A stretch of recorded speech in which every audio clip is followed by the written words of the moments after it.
And they are away in the Adelaide Million, and one of the best away, Bundle of Thanks, and going very quickly too as Francis Fair. Duke of Curra came out rather lethargically. Drop Me a Line in a charge, and Angel's Wings is scooting through.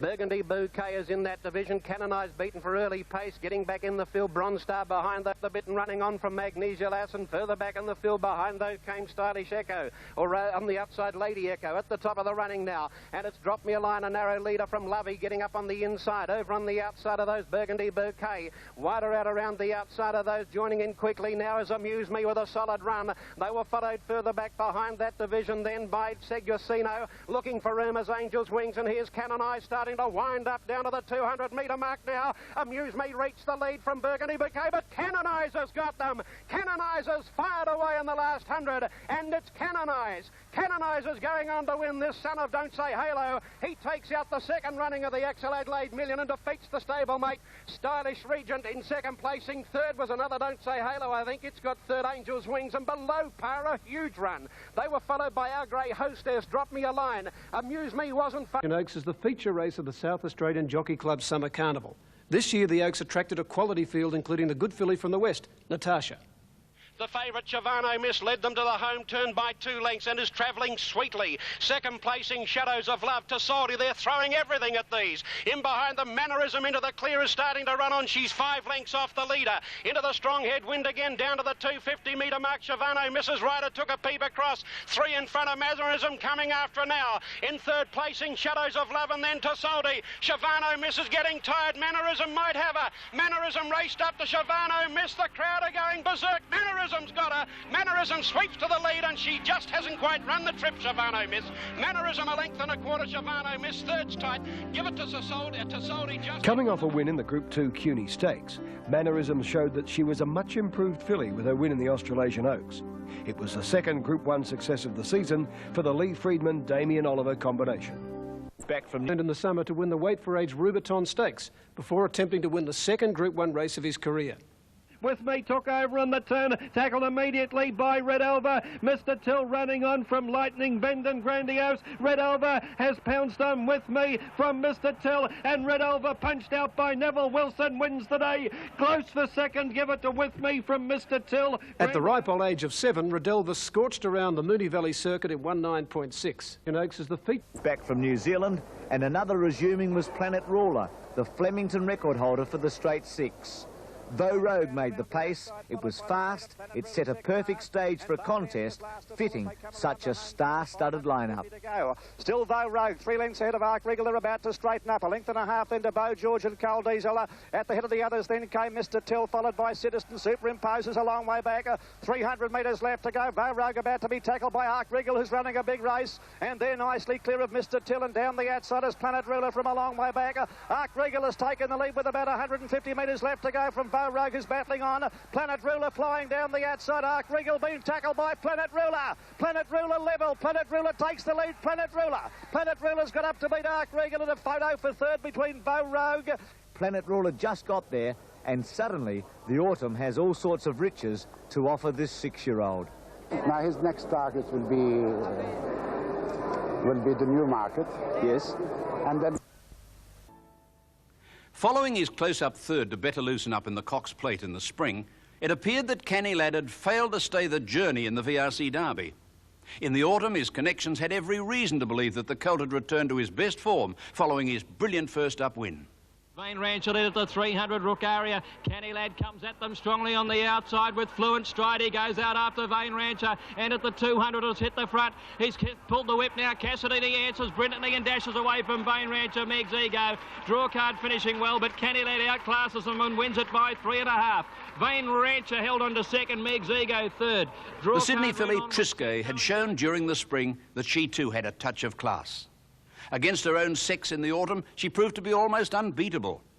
In the Group 1 Cadbury Australian Guineas, She challenged the colts. Direction first into the straight from the strategist. St Jude directly behind the leader, looking for the way clear, and then Triscay, Trustful just ahead of her on the outside, and further back in the field, Temperate King and Centro is wide out. The strategist and direction with St Jude going for the rails. Triscay is closing at a good rate now at the 300, and Triscay swept to the front. She got a half a length in front of St Jude, who's trying very hard, and then a gap to Centro and the strategist. It's Triscay in front though, holding St Jude at bay. This bonny filly dashes away in the last 100. Triscay full of running, bolts in. Triscay wins it by about 3 eased up. My Eagle Eye has got up to run second. A photo. Way back is Centro, but the filly Triscay has taken the lead, and Triscay is the leader past the 250. She's nicely clear.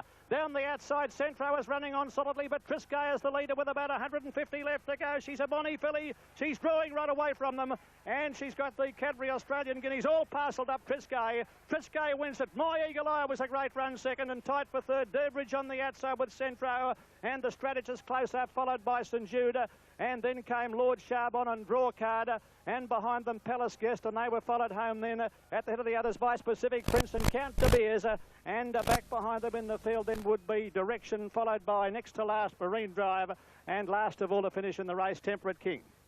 Well, you've just seen one of the most authoritative wins ever recorded by a 3-year-old filly on the Australian turf.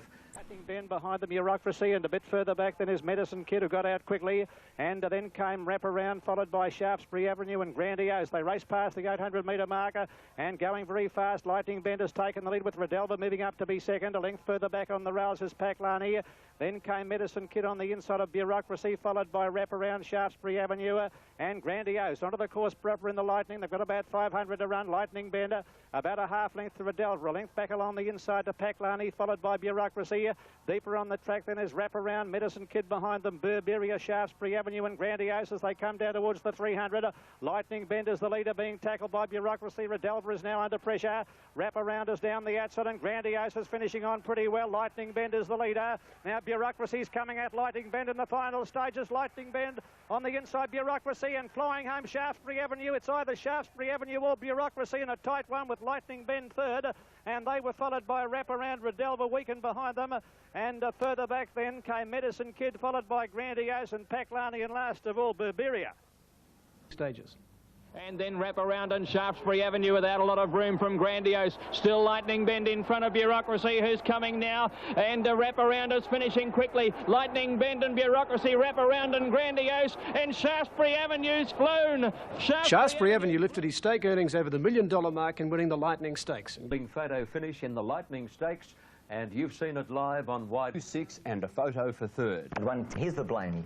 The Blaney Stakes turned out to be a thriller. It was a small field, but the 5 runners were all top class. Rogue, the champ, went out with a big lead. Better Loosen Up was well back on the home turn, but he put in his familiar famous finish. As they straighten up with about 500 metres left to go, and Rogue with a long break on them, turning for home and settling down for the run-in. And the leader, Rogue, about 5 lengths to Ark Regal. Better Loosen Up down the outside, is starting to close the gap a bit. And then Kingston Rule and Coal Diesel. Rogue has still got a big break on them now with about 300 to go. He's 4 or 5 lengths to Better Loosen Up in third place. Kingston Rule followed by Ark Regal. Rogue is the leader. Better Loosen Up finishing very fast. Rogue is the leader. Better Loosen Up getting to him. Better Loosen Up is coming at Rogue. Better Loosen Up is finishing the better. He's level. Better Loosen Up hit the front. Better Loosen Up, a great run to win it. Better Loosen Up by a long neck to Rogue. 4 lengths away. Third is Kingston Rule, Ark Regal. And going into the Blamey, I would say definitely improved. At the 300 now, and Small's gone for the whip. It's Rogue about 6 lengths in front of Better Loosen Up, giving chase, and then Kingston Rule. 200 left to go. Rogue's 3. Better Loosen Up is trying very hard, and he's inch by inch coming at Rogue. Rogue by 3/4 with 100 to go. Better Loosen Up's level. Better Loosen Up takes the lead and wins it by a neck to Rogue. What a race. The champ was back bigger and better. Then Kingston Rule, Ark Regal. Finish between 2 great horses, and Better Loosen Up must now be rated one of the great champions of the last 10 years. His trainer David Hayes was just wrapped in the win. I think when Better Loosen Up, he's a very lazy horse, and when he straightened, he picked up Ark Regal. I think he thought he'd hit the front. Then he looked up and saw Rogue and had a bit of chasing to do. Well, it was a race that was light on for runners, but it was rich in enjoyment, wasn't it? Oh, it was all class, and it was just a classic finish. And once again, he loves it tough, and he won't get beaten a photo. He's amazing. Look, I think now that Better Loosen Up is maybe emerging as the best horse we've seen for a couple of decades, Bruce. I think we've underestimated this horse. He has won 4.2 million in prize money, but that's no longer a measure. I think his measure was beating the best in the world in the Japan Cup and coming back at his very next start to win over 1,600 metres first up. That's a great horse's performance. Superimpose returned in the autumn to win the Chester Manifold Stakes first up at Flemington. Lee Freedman then continued his campaign in Sydney. And Superimpose has raced up to head them at the 200 mark. Superimpose draws clear of Royal Creation, who's hanging on gamely. Dr. Grace is plugging away on the outside. Superimpose, though, about a neck in front. Royal Creation's making him stretch as they come to the line. Oh, he had a pretty hard gallop, Superimpose, but he gets formerly there known as the Sedgen Hayes. The David Hayes trained filly Razor Rhythm returned to racing with the Blue Diamond Stakes as her target. Turn, 450 metres left to go, and a mare being tackled for the lead by Razor Rhythm in the centre. Over on the outside is Take the Road as they make the turn, and very deep on the track is Tilgaza misses. They straighten up with about 300 metres to go. A mare on the inside, Razor Rhythm the centre. They're clear now from Perfect Draw. Down the outside is Take the Road, followed by Angel's Wings, but Razor Rhythm has skipped away, coming down past the 200 is well clear now. Perfect Draw running on. In third place, Angel's Wings and Take the Road, but Razor Rhythm back to her best will bolt in. She's won by 4 lengths to Perfect Draw. In the Colts division of the Blue Diamond Prelude on the same day, trainer Lee Freedman produced a very smart colt. Up towards the home turn they race now. It's Loretto on the outside, tackled for the leader by Noble Lancer. Over on the inside behind them, Chief Headhunter, followed by Celerida. A group decision desperately needs a run as they straighten up, and they're fanned across the track coming into the straight. Chief Headhunter on the inside, Noble Lancer. Group decision now getting into the clearest, running on fairly well, and wider on the track is Celerida coming down inside the final 200 metres, and Chief Headhunter is the leader. About a length clear of Noble Lancer, followed by Group Decision and Sentimental Ruler from a long way back, but Chief Headhunter will bolt in. Chief Headhunter raced away to win it very easily, getting up for second, probably Group Decision. The Oakley Plate is the second leg of the Triple Crown for sprinters and has been won by some great speedsters over the years. There's the light. They're racing in the Oakley Plate, and with me on the outside was the first to jump out from Street Ruffian, good old Ted Storaya. Out very quickly also Sender Sign going fast with Lucky Dapper, and they were being followed then.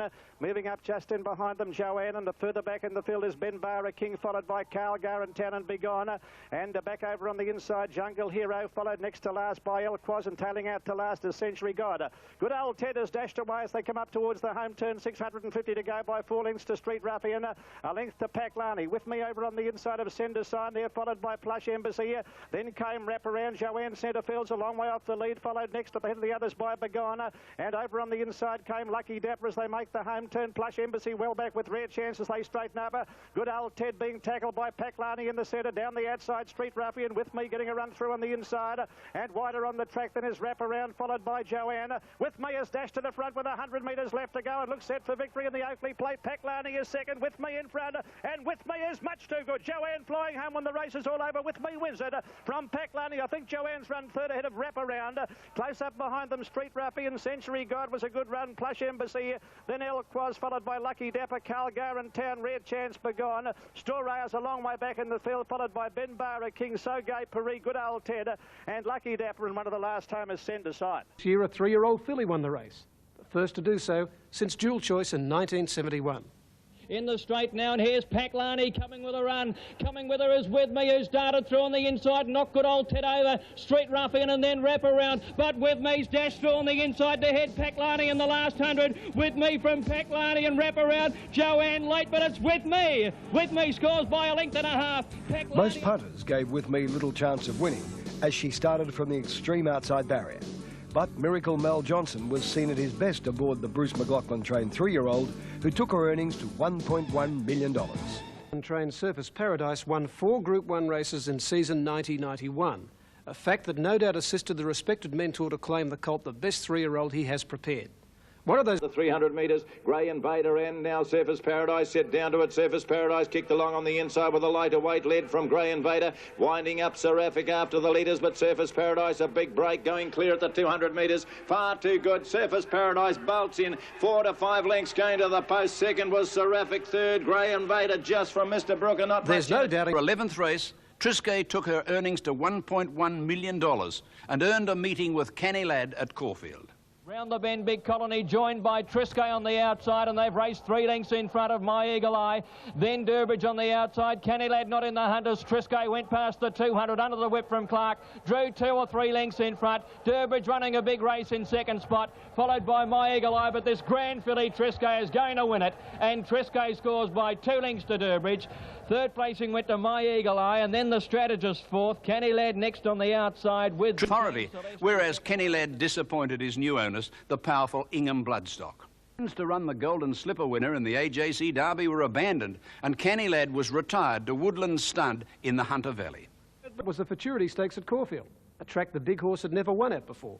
Redelva in front of Bureaucracy. They'll fight it out. Redelva the inside won't give in. He's kicked away from Bureaucracy. Dittman trying to reach for the leader, but Redelva still in front, and Redelva all the way from Bureaucracy. Third. In 6 seasons of racing, Redelva has belied his modest pedigree to accumulate $1.6 million for his owners. The South Australian trained gelding will be back next season to try and win his 4th Group 1 event. Razor Rhythm started a warm favourite in the Blue Diamond Stakes, but lost her chance of winning when the gates opened for the $500,000 race. Racing. And the Chief Headhunter began quickly with Irises, and Razor Rhythm seemed to be slow. She's last settling into stride, the favourite. Through the first 100 metres now. Sleep Time Girl drove up on the outside, and Noble Lancer, and they're the 2 leaders from Lady Purpose up third. Then Canonise, and getting up on the inside, Chief Headhunter, followed by Irises. Umatilla over on the outside, and then Razor Rhythm. She was followed by Did He Do It, My Wanderer, Star Sentimental Ruler, and 6 lengths Western Cadence. Down the side they race now. Canonise trying to drive up on the inside and join Noble Lancer at the 600. Oh, once come down, Did He Do It has fallen. Did He Do It, and Lady Purpose got into trouble, has lost the rider. They come to the turn now. Canonise the inside, and Noble Lancer. Irises and Chief Headhunter just behind them. Round the outside, Umatilla. Then Razor Rhythm when they set sail for home. Canonise into the straight, just the leader from Noble Lancer. Down the outside, Umatilla is coming with her run with Irises. Chief Headhunter squeezing through now. It's Umatilla the outside going up with Chief Headhunter. Canonise fighting back. Canonise fighting back on the rails. Canonise in front of Umatilla. Canonise wins it. Canonise 3/4 Umatilla. Chief Headhunter. Canonise on the inside is being tackled by Noble Lancer, Irises, and down the outside Umatilla joining in, and Chief Headhunter there, followed by Razor Rhythm. Did He Do It was one of those that came down halfway down the running now. Canonise has got a run on the inside. Umatilla is coming after Canonise. Canonise in front in the Blue Diamond. Canonise hanging on. Canonise. Canonise by a half length to Umatilla. Third home is Chief Headhunter. Then Razor Rhythm, followed by Sentimental Ruler, and back behind them Wandering Star. They're followed by Irises from Noble Lancer and Sleep Time Girl, and last of all Western Cadence. Yeah, well, what a great finish it was, but unfortunately the Blue Diamond Stakes was marred by a very bad fall. I'm not sure of the horses that fell. It could be Did He Do It, the horse that I backed, Lady Purpose, and possibly the favourite Razor Rhythm. But the stablemate of the favourite was Canonise, about an 11-to-1 chance on most totes. And wearing blinkers for the first time, Canonise scored a determined win in the Blue Diamond. At his previous start, the son of South Australian-based sire Don't Say Halo had won the XL Adelaide Million for owner Rob. In the past few seasons, the rich autumn carnivals in Sydney have experienced some terrible weather. It was a different story this season, and the good weather produced some excellent racing. About 500 metres out, and Be Happy is joined by Centro on the outside. St Jude is tucked away on the fence. Stradmore's had every hope, although he'll have to go 4 deep on the corner. At the head of the others, Pre-Record, followed well back by Cup Caper, and then Shot of Comfort and All Mine as they turn the corner. It's Be Happy, Centro and St Jude. Stradmore can't go on at the moment, followed by Lord Revener. St Jude hit the front, 150 out, and the little horse shot clear. St Jude has raced away from Be Happy, followed by Centro and Stradmore, but it's all St Jude in the last bit. He's careering away, and he wins the Guineas in a trot. In winning his second Group 1 race, St Jude stamped himself as one of Australia's best 3-year-old colts. Now it's up to Sydney, where the Magic Millions winner Bold Promise was trying to qualify for the Golden Slipper. Skin as the leader, but V&A and Bold Promise are about to pounce. Bold Promise looks to be travelling a lot better than V&A at the moment. Coming to the 200 mark, V&A, Bold Promise on the outside. Dye's got a shaker up now. V&A wants to hang in a bit under pressure, and Bold Promise gets the upper hand and is starting to draw clear in the last bit. V&A sticking on gamely, but Dye's giving this filly a very easy run to the line, and she wins by a length to V&A. Shane Dye, who stood in for the injured Mick Dittman on Bold Promise, had an even easier ride in the Todman Slipper Stakes. Terse on the outside, about to move to second, and then Delphinus and Guest in time. Dye had a look to the right, a look to the left as Terse cruises up to them, and Terse shot to the lead coming to the 200 mark, quickly put 2 lengths on Jim's Bet getting to second, and then Delphinus followed by Rory's Impulse and John Pilo. But here comes Terse, one of the top Golden Slipper candidates, and he's going to make hacks of the opposition in the Todman. He won pulling up by 7 lengths on the line. The undefeated... The Orlando Classic run at Rose Hill is by far the most competitive national race for fillies and mares. VRC Oaks runner-up Whisk was looking for a second Group 1 success of the season at Rose Hill. It's Domino, just the leader over Queen Zenobia coming around the corner. Ice Cream Sunday makes a line of 3. 4 deep as Wished and 5 deep as A Little Kiss. Ricochet Rosie had to go 10 wide on the turn. Into the straight now, and Queen Zenobia took over from Ice Cream Sunday. Wished is trying to get to them. Then Quicksilver Cindy, followed by Twiglet running on strongly. At the 200, Ice Cream Sunday just led Queen Zenobia. Wished is coming at them, followed by Quicksilver Cindy. Ice Cream Sunday tackled by Wished and Quicksilver Cindy has burst through the split, and Quicksilver Cindy got up to win the Orlando. Now there are horses all over. Quicksilver Cindy survived a protest to win the most important race of her career. By the 1972 Golden Slipper winner John's Hope, the 5-year-old mare is trained by Max Lees, who prepared the 77 Golden Slipper winner Luskin Star. In quality. The race has had 3 names over the years. It was originally the Rawson Stakes and was run under that name until Sedgenhoe Stud took over the sponsorship some 4 or 5 years back. In fact, it was the Sedgenhoe last year when won by the great horse Better Loosen Up. But I'm just... Flag is lowered. They'll be off and running for the Rambet. Now they're starting to pack up as they come down the side to the 600 mark. It's Waikiki, the leader. Strokes on the outside, having another shot at the New Zealand mare. Dr. Grace in 3rd place. He wants to drop the bid. He's being hard-ridden now. And then Royal Creation Superimpose is starting to sneak up behind those leaders. And Fill the Bill is last of the 6 as they turn for home. Superimpose goes 4 deep on the turn. He looks to be travelling comfortably as they straighten up. In the stretch, and Strokes put the head in front. Strokes put the head in front of Dr. Grace. Royal Creation not getting a lot of room. Beedman hasn't popped the question yet on Super. Now he does, and Superimpose on the outside raced up to hit the front at the 200 mark. Royal Creation getting through into 2nd place, but Superimpose quickly beat off Royal Creation. He wanted to duck in a bit, but he is striding away, and he adds to his magnificent record, Superimpose. And he adds to his magnificent record, Superimpose. He won pulling up over Royal Creation. 6 lengths away, 3rd, Dr. Grace, followed by Fill the Bill and Strokes, and Waikiki has dropped out to run last. Start was the Group 1 Randvet Stakes. The Group 1 Randvet Stakes. Dr. Grace making a fast move on the outside. Well, I think it was the first time when you really knew he had champion qualities, because the night before he wouldn't have been able to race. He was still under treatment, getting his foot bathed, and we couldn't get a shoe on the foot. And the next morning he appeared to be a lot better, and we got the power around early and put a plate on him and we sprinted him up a furlong to know what we were doing, and Scott reported that the horse felt very good. And we fitted a plate to the horse with a bit of padding under it, and sent him up for the Rambet. And of course he jumped out, and after he'd gone about 200 metres, the specially fitted plate flew off his foot, and he ran around barefoot, and I think broke the race record and won by 2 or 3 lengths. So you know, he had amazing ability to overcome setbacks, which he'd been able to do all his life. Rechabite moves in, so they're set for action. Waiting for the line. And showing speed. Medicine Kid towards the outside with Plush Embassy and Rare Chance on settling down.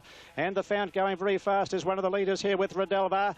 And they were being followed by Shaftesbury Avenue over on the inside, followed by Rechabite. And Joanne is up in that leading group, and she was being followed next by Rare Chance. And just in behind them is a Medicine Kid, followed closely over towards the outside. Plush Embassy and a fair way back in the field. Premier Copper and Planet Ruler onto the course proper. They race now in the Fount, joined by Redelvar in the leader.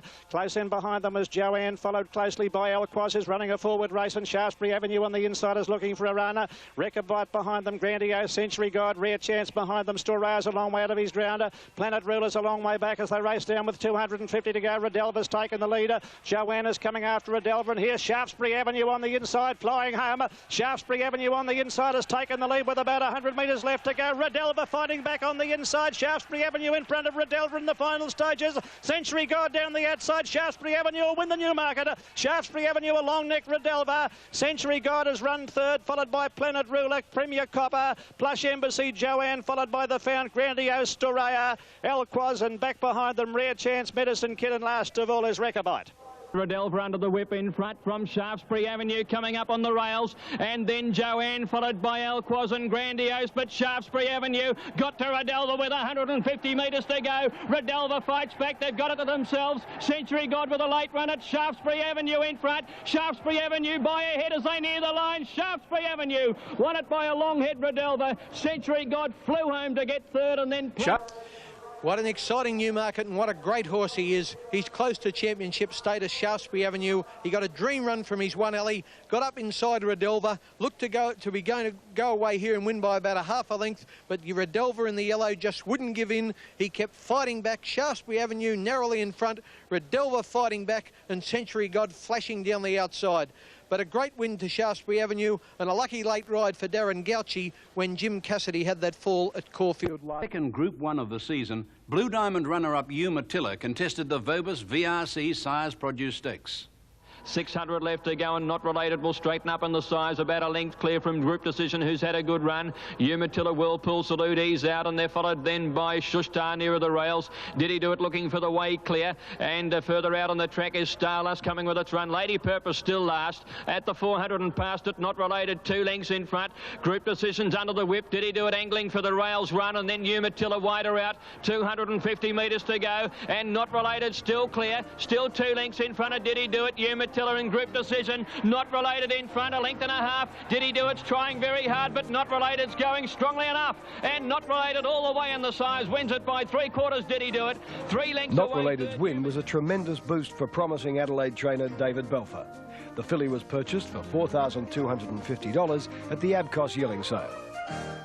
There were a few worries for David Hayes leading up to the Australian Cup. We were all a little bit nervous because he'd had a setback between runs with a cracked hoof, and he didn't have a saddle on his back for 5 days, and you know, got second up in a 2000 is hard enough with a setback, and so I had the condition worry, and once again racing that little bit fresher than what he had, and he'd done so well, he raced that little bit closer. Well, he settled back but was in command of the race from the half mile, and my concern was don't go too soon, Mick. A lot of money for Vo Rogue. He was expected to run well. We picked the race up at the start. You'll see the lead that Vo Rogue establishes. Then we go to the home turn. You've never seen a horse travelling better than Better Loosen Up was. And they're racing. Away they go, and Vo Rogue hunted away from the barrier, bounced out in front and landed 3 lengths in front on settling down now from Prince Salieri. A length further back, Better Loosen Up. Clark's not going to get too far back. He's gone up third on the outside of Prince Salieri, and Vo Rogue goes out about 6 or 7 in front of Better Loosen Up on the outside of Prince Salieri. A length and a half, Citizen on the outside of him, Barlandy, and back on the rail is Just a Dancer. At the 1600 metre mark, and Small gave Vo his head, and Vo Rogue went out about 8 or 9, 10 lengths in front now of Barlandy, the bolter, going up second. 2 lengths further back, then Better Loosen Up, a length and a half to Prince Salieri, followed by Citizen at the 1400 metre mark, and Just a Dancer back on the rail. Vo Rogue with a huge break going towards Chiquita Lodge at the 1300 metre mark. It's Vo Rogue by 12 lengths. Vo Rogue at the 550 metre mark. High on the inside, Small gave him a crack with a whip. Clark looked confident on Better Loosen Up, raced up and grabbed him. Clark looked again. Then Prince Salieri followed by Citizen as they race to the 300 metre mark, and he shakes up Better Loosen Up, and away he goes. This grand horse, he races away 2 in front of Prince Salieri. Then Vo Rogue, who's gone from Citizen, but the mighty Better Loosen Up is drawing clear. Oh, he must be one of the best in the world, Better Loosen Up. Look at him go over the last 100 metres. A magnificent victory. Better Loosen Up drives to the line by 5 lengths. Second, Vogue ahead away. Third, Prince Ellie. And it's Vogue first into the straight. Better Loosen Up, poised for his run at the 500-metre mark. Clark had a look around. 2 lengths, Prince Salieri third. Then Citizen below the 400. Vogue in front, 3/4. Better Loosen Up, cantering on the outside. Then Prince Salieri, but Better Loosen Up gave Vogue the go by. The champion straight away. 3 lengths in front, passing the 200 from Vogue and Prince Salieri. This is a champion. Better Loosen Up going 5 lengths in front of Vogue and Prince Salieri. Better Loosen Up, hail the new champ. 6 lengths. Vogue second, At Prince last, Salieri. Better Loosen Up had delivered his knockout punch. It was as if he'd decided to show the world just how brilliant he could be. Prince Salieri. It was just so exciting.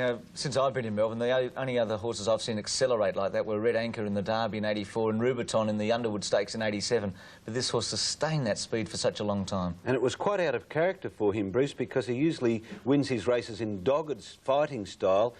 I think that he's really reaching his peak now, and we're going to see some fantastic races. And what a clash. Better Loosen Up and Superimpose next week in the BMW. Yes, it's a super horse, Better Loosen Up at his absolute top. And Keith Hillier, after the race, everybody started to compare this horse with the greats of the past.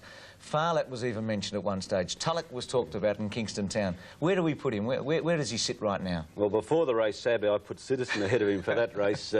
I'm a convert now. Hallelujah, brother. I'm on Better Loosen Up wagon. And I think you just put him up there with the best, Bruce. He's had 7 or 8 successive wins now. He's won internationally, something that most of the others didn't do. I think he's the best since Tulloch in my mind. I rate him better than Kingston Town and Dulcify and some of the great horses of the past 2 or 3 decades. The people at Flemington knew they'd witnessed something very special. With his career earnings standing at nearly $5 million, Better Loosen Up headed to Sydney for the $1 million BMW. His clash with the outstanding Superimpose was billed as the race of the season. Then, fate delivered a cruel blow. He just stumbled and bowed that tendon, and I was, you know, most concerned. And as you can imagine, when Better Loosen Up was working in Sydney, there was a lot of press, so we rushed him off in the dark very quickly and got him home, and trying to not make too much of a scene. But by the time I'd got in from the centre, it was quite obvious he'd bowed his tendon, and the scan confirmed that, and it was probably the worst day in my short training career's life anyway. And so the champion's career had come to what might be the end of the road. Those closely associated with Better Loosen Up believed that his best racing days were ahead of him. An awesome thought when you consider his outstanding achievements to date. Michael Clark, who rode the race of his life in the Japan Cup, is optimistic about the future of the horse. We're just hoping with time and rest that, you know, the horse can come back, because, you know, he really is just an outstanding racehorse, and you know, he's possibly was the best I've seen for a long time, and certainly the best horse I've ever been on. In years to come, David Hayes will look back on his first year of training with mixed emotions.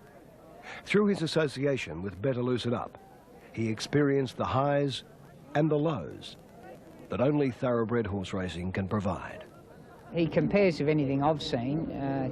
My father has, you know, says Dulcify was the best 3-year-old he's had anything to do with, and probably he's seen. I think but Dad concedes, as a 4- and 5-year-old, this horse's record is as good, or if not on his day, superior. And you know, to have a horse that you could even compare with Dulcify, or could be even compared with Kingston Town, it's pretty good. So, you know, I'm proud of the horse, and I just hope he can come back and show us all what he can do again.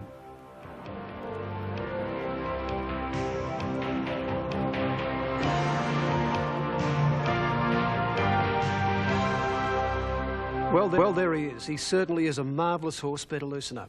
Let's hope he returns to racing in the not-too-distant future. On the strength of her win at Caulfield, punters rallied to support Triscay in her next race against the Colts, the Alistair Clark Stakes. Around the turn they come. Durbridge desperately ridden about a neck to the good of Triscay, now called on for the final effort. They've cleared away from Canning Lad and Big Dermot. Durbridge is finding plenty. Triscay can't peg him back. Durbridge too good for Triscay, and then Big Dermot, and Durbridge wins. Durbridge by 2 lengths to Triscay. Third place. Following her defeat by the much-improved Durbridge, there were some who thought that Triscay had failed to stay the 2,000-metre journey. Group 1 race, St Jude stamped himself as one of Australia's best 3-year-old colts. In the Rosehill Guineas, his opposition included Surface Paradise, a horse rated by some New Zealanders as the equal of Bone Crusher at the same age. The 800 metres mark, and Surface Paradise is race clear, led by 2 lengths on Mountain Rule. In third place on the outside, Marine Drive. St Jude is bottled up on the fence, fourth, followed by Centro. Further back, King Rautai, and then Shot of Comfort. Stradmore flat to the boards. In behind those came Mobile Peter as they near the turn. A long way back is Lord Revenue with Secret Sam, followed by Count de Beers and Dodecanese as they turn for home in the Guineas. Surface Paradise first into the straight over Mountain Rule. There's a run between them for St Jude if he's good enough, and then Centro followed by Marine Drive and King Rautai as they come to the 200 where Surface Paradise is the leader. St Jude's coming at him now. St Jude has ranged up to Surface Paradise. They've come away from Centro. This New Zealander's got a great big heart. He won't give up. He's fighting back. He is all racehorse Surface Paradise. Oh, he's good. Surface Paradise has raced away again to beat St Jude. A magnificent. Oh, he's good. Surface Paradise has raced away again to beat St Jude. A magnificent Guineas win. Third is Centro, then Lord Revenue, Mountain Rule, and a magnificent Guineas win. Third is Surface Paradise lived up to his reputation, running the last 600 metres of the Guineas in the sensational time of 33.6 seconds. Races, including the Group 1 Lightning and Futurity Stakes. The classy colt was rewarded for his consistency in the Sydney Turf Club's premier sprint, the George Ryder Stakes.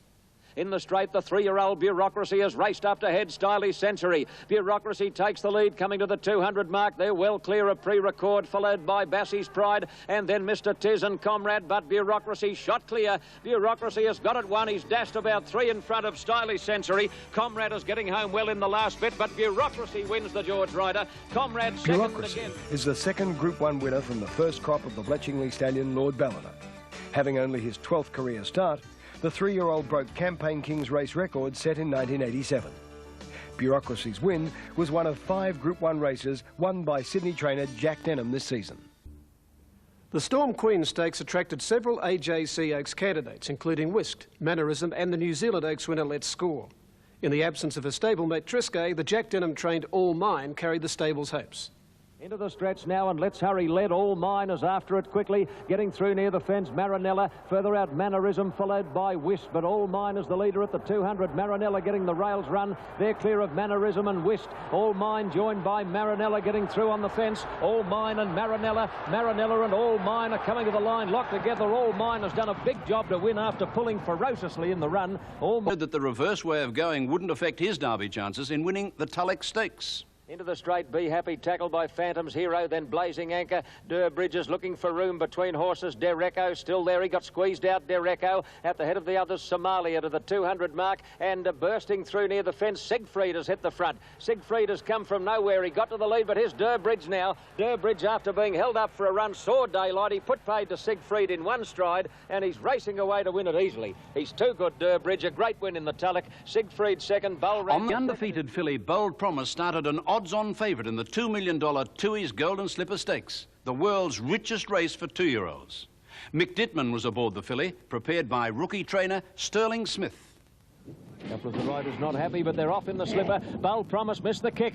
Bold Promise is a clear last out of the starting gate. Saumani began brilliantly, and so did Cloudlet, Vionnet and Chief Headhunter going very fast soon after the start. Big Dreams has bounded away into a beautiful spot, and then Razor Rhythm and Canonizers trapped out deep, followed by Terce, Jester Royale. Bold Promise improving quickly along the fence, and then Umatilla, followed by Did He Do It. Pippi War second last, and tailed off is Chardet.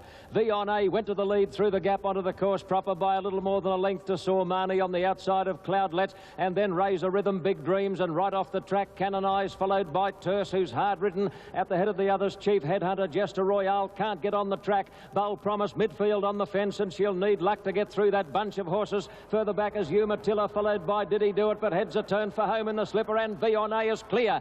Vionnet by more than a length to Cloudlet, followed by Canonized, and then Razor Rhythm. Terce starting to wind up. At the head of the others, Big Dreams, and Bold Promise not doing enough. Vionnet still in front, Canonized and Terce. Big Dreams Dreams can't reach them. Vionnet tackled by Terse and Canonise. It's another one for Shane Dye. Terse wins the slipper. Terse beat Canonise. Third big.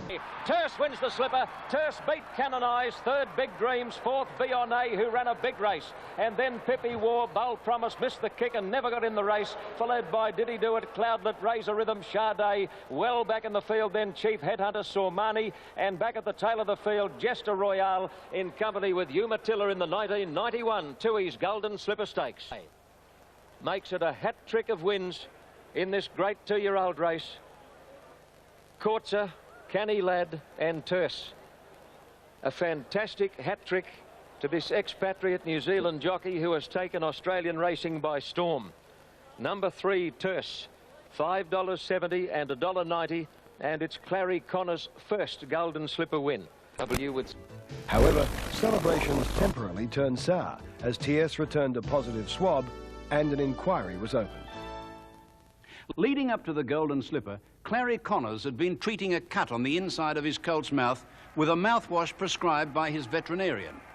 It was determined that the mouthwash contained traces of a local anaesthetic called lignocaine, a banned substance under the Australian rules of racing. At the inquiry, AJC stewards acknowledged that the prohibited substance was of only relatively minor significance and allowed Tierce to remain the winner of the Golden Slipper. They did, however, fine Connors $10,000. Tierce W at Rose Hill was shaping up to be one of the season's best races. However, injuries to the champion Better Loosen Up and the Melbourne Cup winner Kingston Rule during the lead-up week depleted the field somewhat. Superimpose a long odds-on favourite. The gates open. And in the run to the top turn, Centro is attacking Dr. Grace. They're in front by a length and a half to Shazora. Little New Zealand mare getting a nice run behind the leaders and about 7 lengths away. Citizen Dittman hard at work on the Victorian. Citizen is under pressure. Superimpose also being heeled along by Beedman, and 2 lengths away last Castletown as they come to the turn. Superimpose is going to have to do something sensational to win. On the turn, Dr. Grace and Centro come around the corner, well clear of Shazora. 5 lengths away Citizen, and then Superimpose giving them a long start. He wanted to hang in behind Citizen, and Beedman has to wrestle him across the heels of that horse. At the 300 mark, Dr. Grace again beat off Centro. Little Shazora down the outside might be the danger, and then Castletown. Superimpose will run last. Dr. Grace still in front. Shazora, as game as they come, is trying to pick him up, but she won't reach last year's Derby winner, and Dr. Grace leads most of the way to win the BMW. Second Shazora, third Castletown, fourth Centro, fifth Citizen, and 8 lengths away. Stone last is Superimpose. I give up for all time. Pass me my coat, I'm going home. It can't be. It is just not logical that Superimpose could finish how far? 20 lengths behind Dr. Grace? He must have broken down. Let's find out. Something has gone drastically wrong, surely. $7.30 and $2.30 Dr. Grace. Shazora, God, she's a gutsy little mare. Place dividend 6 and 8 lengths away. Stone last is Superimpose. I really can't throw any light on it this time now for further on, but at the time I must admit I was very worried about the horse. He was very listless before the race. He ran poorly and he wasn't really himself for a day or two after it, and of course the same situation as in years before. We had to accept for the Doncaster if we were going to run on the Tuesday. And as it happened, if it had been run on the Tuesday or the Wednesday, he'd have run very poorly because he wasn't well. And anyway, towards the end of the latter part of the week, we were very happy. He started to pick up really well, and I'd say by Friday he was back to as good as he'd been before, and we were quite pleased with him. But as to what happened that day, I think it will just remain one of the great mysteries of the turf. Just steered last year's AJC Derby winner Dr. Grace to an all-the-way victory in the BMW. It was the 8th win of the 4-year-old's career and lifted his stake earnings over the $2 million mark. Siegfried second, Bull on the strength of his Rosehill Guineas win and the fact that he was proven over 2,400 metres, Surfers Paradise started favourite in the Australian Jockey Club's $1.3 million derby. And Play On led over Marine Drive, and there goes Surfers Paradise moving up towards the lead. Cool Reception 4 deep, Count De Beers is 5 wide. On the fence, Durbridge, who hasn't spent a cent so far. And then French Defence and Steineck, and further back is Seabit as they come around the turn, followed by Garter King. At the head of the others under plenty of pressure, Centro. So is Mountain Rule, followed by Shot of Comfort and Siegfried as they turn the corner. Heads are turned for home in the Derby. It's Play On, Marine Drive, Surfers Paradise and Cool Reception on the extreme outside. Here's Durbridge now. Durbridge switches across the heels of those leaders, and he's going after them as they come to the 200. Surfers Paradise is gone. Cool Reception, the leader. Durbridge trying to get to him. Mountain Rule is running on strongly. Cool Reception tackled by Durbridge. Mountain Rule can't get to them. Durbridge hit the front from Cool Reception. Mountain Rule trying his heart out on the outside, but it's Durbridge's derby. Durbridge won the derby from Cool Reception and Mountain Rule on the outside. Mountain Rule on the outside. Well, he's been a huge improver, Keith. He didn't... Durbridge is the first Group 1 winner for his sire, Durham Ranger, an American-bred son of the Star Kingdom stallion No Home. For Adelaide trainer Brian Murphy, the Derby was his biggest career win. We cross now to Perth. Just 7 days until the Doncaster, an age of despair. Everyone was under pressure. The horse, the stable. The public expected Chief Steward John Schreck, the sheriff, to at least order Super to barrier trial before the big race. Common sense must apply when deciding each case as to its true justice and merits. And in the case of Superimpose that particular time, we thought about it, but he was coming back from 1.5 miles to a mile. He was being freshened up. We had the vets look at him nearly every day during the week. His feet were a problem at the time, and it would have been just unfair to the AJC, to the connections of the horse, to have made some sort of put some sort of restriction on him and kept him out of the Doncaster. Fortunately, things went right. Has the button. Off and running in the Doncaster of 91, Prince Triali of Bold Rancher and Superimpose are all slow to move at the start, and he's going to fire out on St Jude from the outside barrier. I'd seen the horse previously race at Randwick over the mile. I knew what he was capable of, and I just bided my time and pulled him out wide and let him storm home down the outside, and he seemed to really appreciate racing that way at Randwick in those mile races. He's a type of horse that he's got a great temperament. He relaxes so well in a race and doesn't use any petrol, and when you click him up and ask him to go, he certainly finds something for you, and it's just like driving a luxury car. He just keeps finding gears. And with Superimpose, as he was this day last year, is absolute last as the Doncaster field goes to the 800 mark. And with the inside running, Domino just led Spot the Rock and Quicksilver Cindy on the outside. A length away, St Jude on the fence, followed by Sir Patrick and then Greenback. Further back in the field as they come up to the turn, Liverstone Lane, Dark Bow is out 3 deep. And then Shaftesbury Avenue, Post Elect, Ricochet, Rosie, Stylish Century from the Planet. Further back is Royal Creation, followed by Mocker, and Comrade is wide on the turn. Into the straight towards the 400, Spot the Rock and Quicksilver Cindy are the 2 leaders coming over the rise. St Jude pulled out as going up to them quickly. His Post Elect putting in a run further out from the Planet, followed by Ricochet, Rosie, Superimpose right down the outside. Here comes the top weight at the 200. St Jude, Liverstone Lane burst through on the rail. Superimpose down the outside. Liverstone Lane in front, but go Super. Superimpose is mowing down Liverstone Lane. Superimpose has done it again. He's done it again. Superimpose beat Liverstone Lane. Third either Royal Creation or Shaftesbury Avenue. Well, Keith, I guess it happens about half a dozen times in a year when you get those tingles at the racetrack. That was one of them. And for me too. Great run. Shaftesbury Avenue was a big run.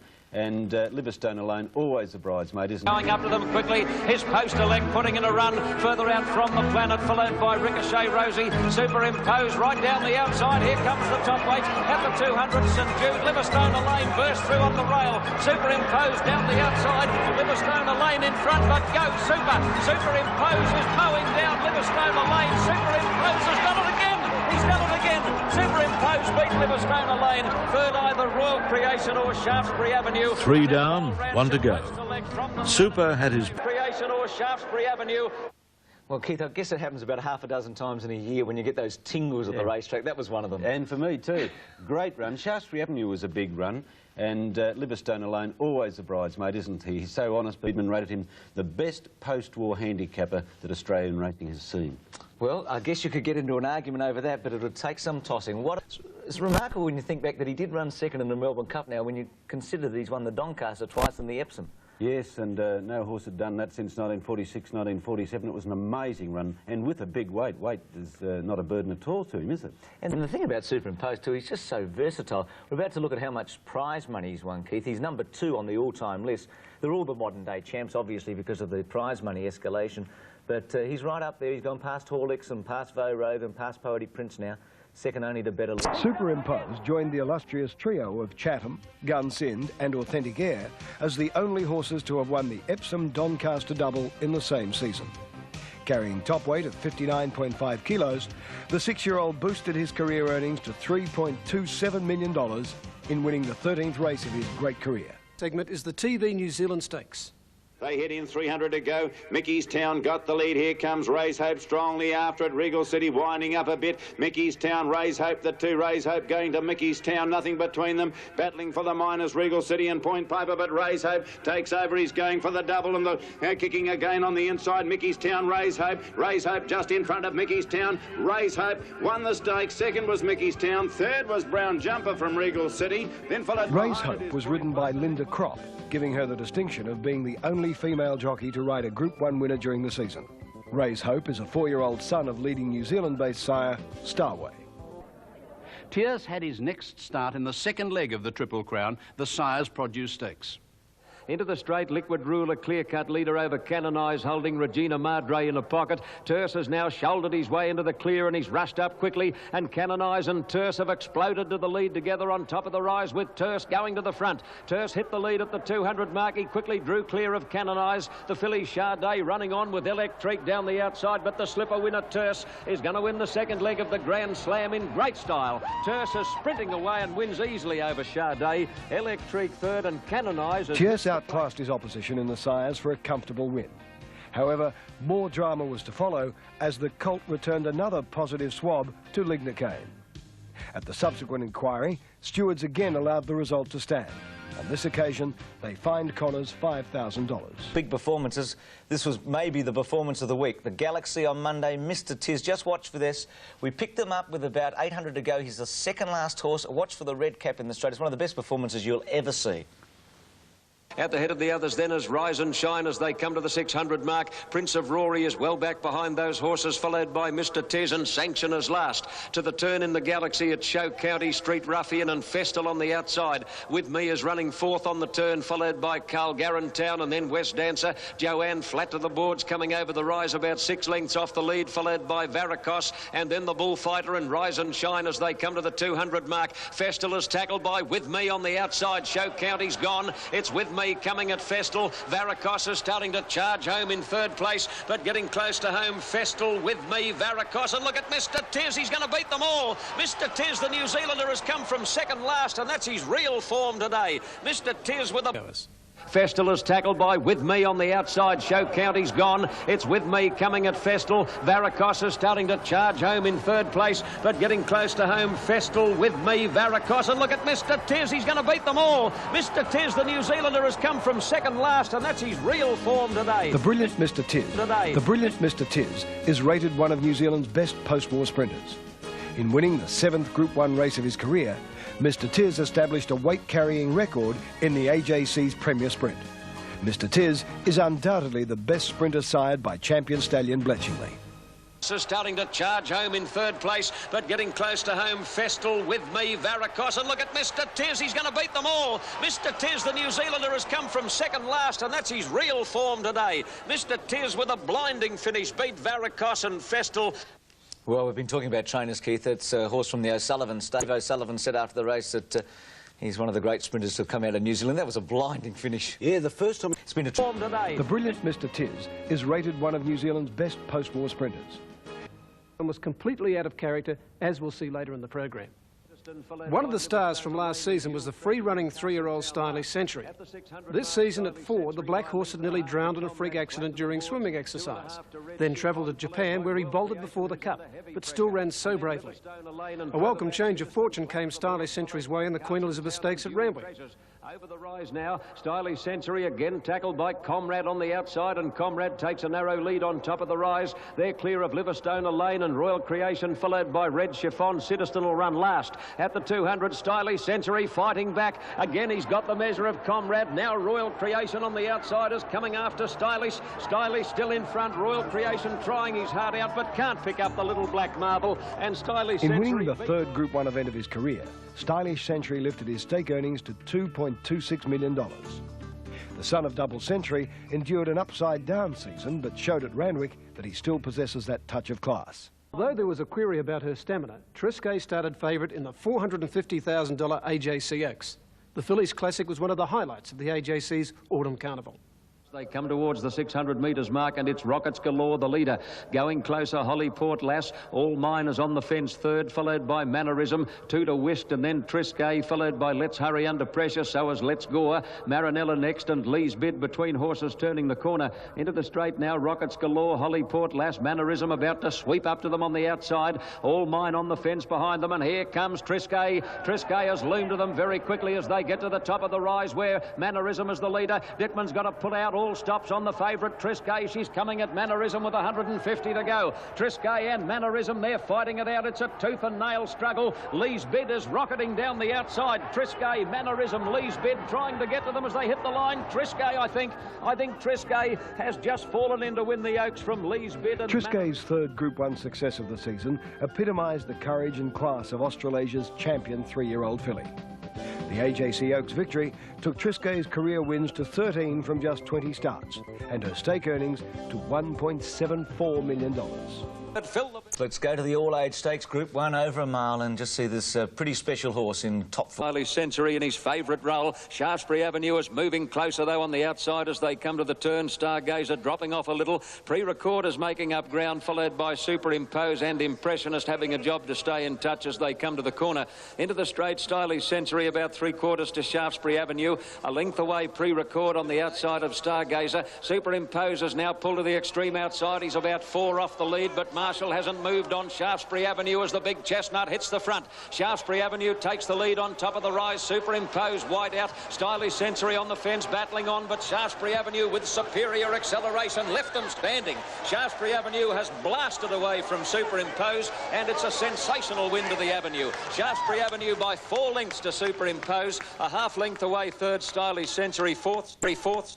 Well, in his last 7 starts, Shaftesbury Avenue has won 5 Group 1 races, and Keith, I reckon he's the one horse in Australia that would really stretch Better Loosen Up's neck in anything up to 2,000. Yes, up to 2,000, I'm sure he would. Actually, that looked a better win this morning, didn't it? He really stormed away from one of the best horses in the land, Superimpose. Fair way of putting it, too. I think that Shaftesbury Avenue is the emerging star. He may be a Cox Plate hope next. Superior acceleration left them standing. Shaftesbury Avenue has blasted away from Superimpose, and it's a sensational win to the Avenue. Shaftesbury Avenue by 4 lengths to Superimpose. Shaftesbury Avenue's 5 Group 1 wins for the season stamps him as one of the best sprinter milers seen in recent years. A $50,000 purchase at the Inglis Easter Sales, the long-striding chestnut is a son of Salieri, who stands at the historic Widden Stud in the Hunter Valley. 1,300 metres to go, and it's Prezan the lead. They come around the turn, and Prezan leads them a merry dance at the top of the straight. There's a rails run there for I'm in Heaven. Prezan has been hanging for a good part of the trip. Phil the Bill has rushed up on the outside to grab them as they top the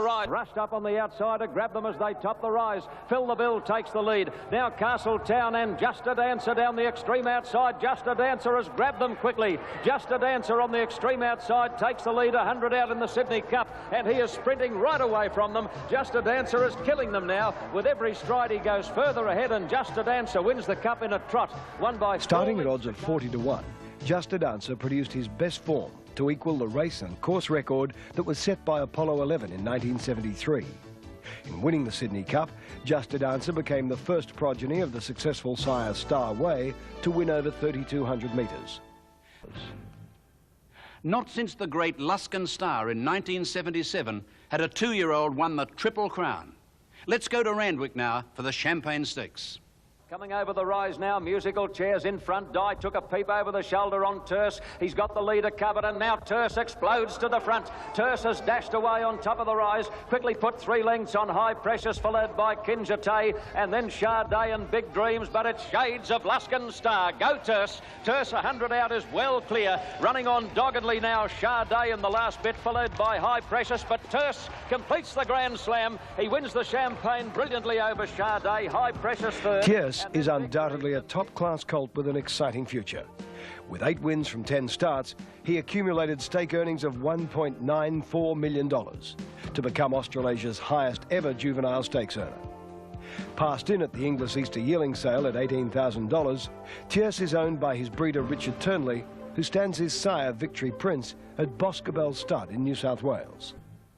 We cross now to Perth for the West Australian Derby. And Orange Seed, 400 out, and Star Alert has gone to the front. Star Alert first for home in the Derby. From Higginsville around the outside, Mirror Magic, followed by Rail Breaker, then Stormtrooper, followed by Kinsfolk, 200 to go. Higginsville got to the front from Mirror Magic, Stormtrooper and Rail Breaker. Mirror Magic heads Higginsville, Stormtrooper flashing along the inside. Mirror Magic and Stormtrooper, Mirror Magic, Stormtrooper, Mirror Magic.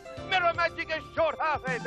Stormtrooper. Mirror Magic ended a 27-year dominance by the Colts with her Derby win. Unraced as a 2-year-old, the filly is a first-crop daughter of the Bletchingley stallion, Lord Ballina. The field for this year's South Australian Derby was one of the best seen for several years. 3-year-olds from 4 states contested the Group 1 Classic at Morfordville. At the side, they race 700 to go in the Malaysia Airlines South Australian Derby, Dubai Desert, Shiva's Revenge. They go to the leader, Bright Colours, followed back in behind by All Mine, who's about to shake off the rail. Over on the outside, Big Dermot, and then came Sir Vendor, Cambridge Knight and London Bridge are wide. Then Home Show, followed by King's Design, Shore Breaker, Higginsville in the straight. Shiva's Revenge has reached the lead. Got a half-length Dubai Desert. All Mine is coming after it now. They were followed by Big Dermot and Sir Vendor, but it's Shiva's Revenge in front. Here comes the filly, All Mine. She's knuckling down. It's Shiva's Revenge from All Mine. All Mine comes at Shiva's Revenge. Shiva's Revenge drifting out under All Mine, but held by a length and a quarter. Third placing went to Brave Expect. Coming off a win in the VRC St Ledger, Shiva's Revenge gave Bart Cummings a record 10 wins in the South Australian Derby. Soon after the AJC Oaks, runner-up Lee's Bid was purchased by Ian Bloodstock for $300,000. In search of Group 1 success and that important black type, trainer Vic Thompson sent the filly to Adelaide for the South Australian Oaks. Then came Mirror Magic, Lee's Bid from last. Over on the inside of those as All Mine has been eased out of the race. Something's gone amiss with All Mine. She's been pulled up out of the race. As they turn at the 400-metre mark, Ina's Way kicked a couple in front. Second placing on the outside now, Volcanic, still there, Vasadania. Special Sculpture getting into the clear in the Western Australian. Mirror Magic joins in. Lee's Bid is bumping, trying to get a run, the little filly. They're across the track. The Western Australian Mirror Magic reached the lead. Brighton Dolly is trying to cut her down. Lee's Bid, this bonny little filly, is sprinting home like a gazelle. She'll bowl them. Lee's Bid, oh gee, she's tiny, but she's got a massive heart. She's won from Brighton Dolly, or on the inside, Mirror Magic. They dashed away. Lee's Bid is a daughter of Torfig, sire of the '89 Melbourne Cup winner Torrific. Lee's Bid was the only Group 1 success of the season for leading Sydney trainer Vic Thompson, and the first Oaks success for rider Shane Dye. George defeated Crush in South Australia's Premier Sprint, the Goodwood Handicap. It was local trainer David Belfer's first Group 1 success. This year, a margin of only a half a head was all that prevented an amazing repeat of the placings. Crush is starting to storm home out wide. So they race to the 250, and Crush has swept to the lead in the Goodwood. He's dashed away, and as they race down with 150 to go, the interest is going to be in the minors. It's Crush clear. Here's Beau George swarming home out wide. Crush is stopping, but Beau George, I don't think, is going to get him. No, Crush has won. Crush survived the protest by Greg Hall on Beau George to give young trainer Paula Groves the thrill of a lifetime. Groves originally trained Crush in the Northern Territory before moving to Adelaide on a permanent basis. Crush gave Sydney jockey Ken Russell his second Group 1 success of the season. This year's Adelaide Cup attracted a strong field of stayers. Favoured for the feature race was the Bart Cummings trained 3-year-old Shiva's Revenge, who had won the South Australian Derby at his previous start. Ideal Sentiment, cuddled by the rider, is doing it well. 2 in front of Shivers Revenge, trying hard. Teakau Pearl ready to a back behind him. Over on the outside of those coming later, Spring Thor. Ideal Sentiment in front, he's holding Shivers Revenge. Ideal Sentiment still in front. Ideal Sentiment, go to woe. Ideal Sentiment, an enormous roar from the crowd. Harry White's ride on the 7-year-old son of Three Legs was an absolute gem as he led for most of the 3,200-metre journey. Trained by Clive Belfer, Ideal Sentiment lifted his career earnings to $650,000 and gave Harry White his only Group 1 win for the season. Well, it seems that this season the sprinters really decided to make a major contribution to rewriting history in feature races in Australia and New Zealand. In the Castlemaine 10,000 run at Doomben, they're at it again. 300 metres to go. Gypsy Road joined on the outside by With Me, and here comes Barossa Boy. He's dropping from the clouds on the outside. He's gone to them. Tiny's Finito now into second place. Marimbula Bay and Prince Trialia's running on. Barossa Boy in front of Tiny's Finito. Prince Trialia's coming at them hard, and he's going to do it again. He's going to win 2 10,000s in a row. Prince Trialia, the horse bought for the price of a beer, became the first horse since Black Onyx in 69 and 70 to score successive victories in this feature sprint. The 6-year-old, who had not won a race in between these successive wins, lifted his career earnings to $680,000. The final 2 Group 1 events for the juveniles are run in Queensland. First up is the Queensland Turf Club's Sires Produce Stakes. In the straight now, 450 metres to go. Banya Boy, a clear-cut leader. He got away. He's 2 in front of Chortle, Prince of Mascot on the outside. Then Fausti Esther, Lady Nicolai is running on. Yodel's hooked to the extreme outside, and then Natchez in the middle. Banya Boy tackled by Chortle. 200 metres out. Chortle moved up to Banya Boy, poked his nose in front. Lady Nicolai is chasing them now. Banya Boy, Chortle, Lady Nicolai, then Yodel's. Chortle's just in front of Lady Nicolai. It's going to be close. It's going to be a beauty. They hit it. Chortle's won it. Chortle's narrow win provided leading Brisbane trainer Bruce McLaughlin with his first hometown Group 1 success and the 3rd of the season for jockey Brian York. Chortle is the first Group 1 winner sired by 85 Golden Slipper winner Rory's Jester. Lee's bid was then taken north to Queensland for a rematch with Triscay, who was considered by some a bit lucky to have beaten Lee's bid in the AJC Oaks. Here's what happened in the Queensland Oaks. She's hit the front now, Triscay, but Lee's Bidder's right there with her on the outside. Sterling Star behind them on the rails, and then Volcanic. Further back came Special Faith and then Midwinter. Triscay's in front, 300 metres to go. The boys starting to get a little bit anxious. This is what we've been waiting for. Triscay got away from Lee's Bid. Triscay a length in front of Lee's Bid. Lee's Bid trying hard on the outside. Dittman's gone for her now, and I think she's going better, Triscay. Yes, she is. The big crowd starting to roar for her, and she's too good, Triscay. Triscay first, Lee's Bid second, Volcanic Triscay's third. win in the Queensland Oaks confirmed her status as Australia's champion 3-year-old filly, and in winning her 4th Group 1 event of the season, earned the right to be rated right up there with fillies such as Surround and Rose of Kingston. It's hard to imagine a racing season without a Group 1 winner being prepared by champion trainer T.J. Smith. This year, T.J. left his run to the last of the Group 1 classics to do so. Straightening up now, 450 metres to go. Triscay's in front as they head for home. Switching back to the inside, Dorset Downs coming after Triscay. Marine Drive into 3rd place, and here comes Lee's Bid down the outside. She's coming after them, but Dorset Downs raced away at the 250. Dorset Downs got away. Lee's Bid now into 2nd place, then Triscay. It's Dorset Downs leading the filly Lee's Bid by a length or so. 100 metres to go. Dorset Downs is in front. Start cheering, TJ. This is your 35th Blue Riband, and Dorset Downs has won the Derby. Dorset Downs first, Lee's Bid second, 6 lengths away third moves or Triscay, then Dr. Glass. In winning the QTC Derby, Dorset Downs further increased Tommy Smith's world record for training Derby winners to 35. For Shane Dye, it was Group 1 winner number 6 for the season. Modern sprint, the Stradbroke Handicap. Rough Habit about 10 deep, but starting to wind up. He's coming after them now, the favourite. He's joining in quickly. Oh, Cassidy's confident. He snuck a look over the shoulder and he's hit the lead. 200 metres out. Rough Habit sprinted away from Barossa Boy and New Clay. St Jude running on. But have a look at this. This is going to be one of the easiest wins we've ever seen. Rough Habit by 5 lengths. St Jude second. Barossa Boy third. Then Rough Habit about 10 deep, but starting to wind up. He's coming after them now, the favourite. He's joining in quickly. Oh, Cassidy's confident. He snuck a look look over the shoulder, and he's hit the lead. 200 metres out. Rough Habit sprinted away from Barossa Boy and New Clay. St Jude running on. But have a look at this. This is going to be one of the easiest wins we've ever seen. Rough Habit by 5 lengths. St Jude second. Barossa Boy third. Then a winner of the Queensland Derby at the corresponding meeting last season, the New Zealand-trained Rough Habit revelled in the heavy going to score an impressive win. The versatile 4-year-old was one of 7 Group 1 victories for jockey Jim Cassidy in season 1981. Rough Habit certainly looks to be an exciting prospect, and all going. In recent times, jockey Shane Dyers emerged as one of the best big race riders in the country. His strength in a tight finish is just one of the reasons for his success in Group 1 events. His ride in the Castlemaine Stakes was a fine example of his tenacious will to win. Pulled to the outside is Kinjite. He's running on. Zinder's coming into it. Good and fast Nazara Grey switching back to the inside. Then Natchez and Lady Nikolai. They've got 300 metres to go. Banya Boy joined by Kinjite on the outside. Zinder's coming at Kinjite.